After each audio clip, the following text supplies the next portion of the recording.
The Wizard, Kapilima Wizard, Mboiche Wagi, The King of Three Tanzania, The Great Kapilima. Nitafute Facebook kama Dr. Kapilima au Maarifa Yangu au Mboiche Wagi dawa za asili. Kule Instagram Khalid Kapilima, Kapilima Abo au Mchawi 88. TikTok Kapilima Production au Kapilima Spiritual. Twitter Kapilima Medicine. Subscribe channel yetu YouTube hapa ya Mboiche Wagi na ya Kapilima Production.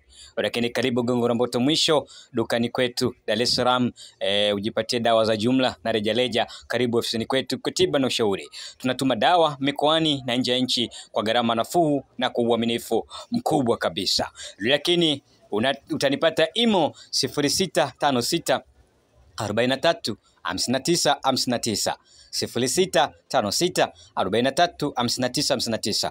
Utanipata WhatsApp, imo na kawaida. Lakini 0763 220 257 0763 220 257 utanipata kawaida, lakini pia na WhatsApp utanipata. Njoo ujiunge katika magrupu yetu WhatsApp uendelee kupata elimu kubwa. Na huu ndio mmea wa saji. Na leo nitakupa siri kubwa iliyojificha ndani ya mmea huu, ambapo watu wengi wanakuwa hawaelewi, lakini mimi nitakupa faida yake na jinsi ya kuweza kuutumia katika tiba zako.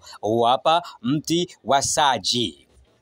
Saji unaweza ukachemsha kwenye chai ukanywa kwa ajili ya kwenda kutibu maradhi mengi ndani ya mwili wako. Mengi sana utakwenda kutibu ukitumia kama chai kunywa, kiroho na kimwili. Lakini pia saji, kama kulitokea msiba katika nyumba hiyo na unataka kuondoa kimvuri au vundo la mtu hapo katika mfuo, basi choma saji, basi kimvuri hicho kitakimbia, kitaondoka. Lakini pia kama nyumba yako inakuwa na maradhi ambayo hayaishi kila kukicha, choma saji na ule moshi ufuke, na madirisha yako acha wazi, pita katika vyumba vyote, basi moshi utapofuka, nyumba yako itasafishika. Hii saji utachoma kwa mataka yako yoyote unayoyahitaji. Moshi unapokuwa unafuka, basi wewe utakuwa unaomba maombi yako kwa uwezo wa Mwenyezi Mungu, unachokiomba utakwenda kukipata. Lakini chukua saji, andika mataka yako pale unayohitaji katika jani la saji,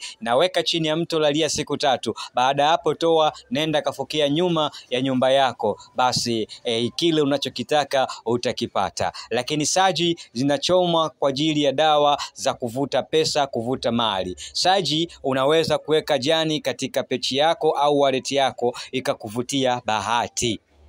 Sijui unanielewa Unaweza ukachukua saji, unaweza ukachukua kungumanga, mdarasini na bairifu, ukachanganya pamoja na majani ya bathiri, ukachoma kwa ajili ya kumanufacture, yani kuita pesa. Ukaita pesa itililike kwako, pesa ije kwako. Saji ni mti wenye bahati sana. Haya hapa ndio kwa leo machache nimeamua kukupa. Basi Mungu atubariki sana, tuendeleeni kujifunza mengi. Lakini una shida ya maradhi yoyote, nitafute, nitakusaidia.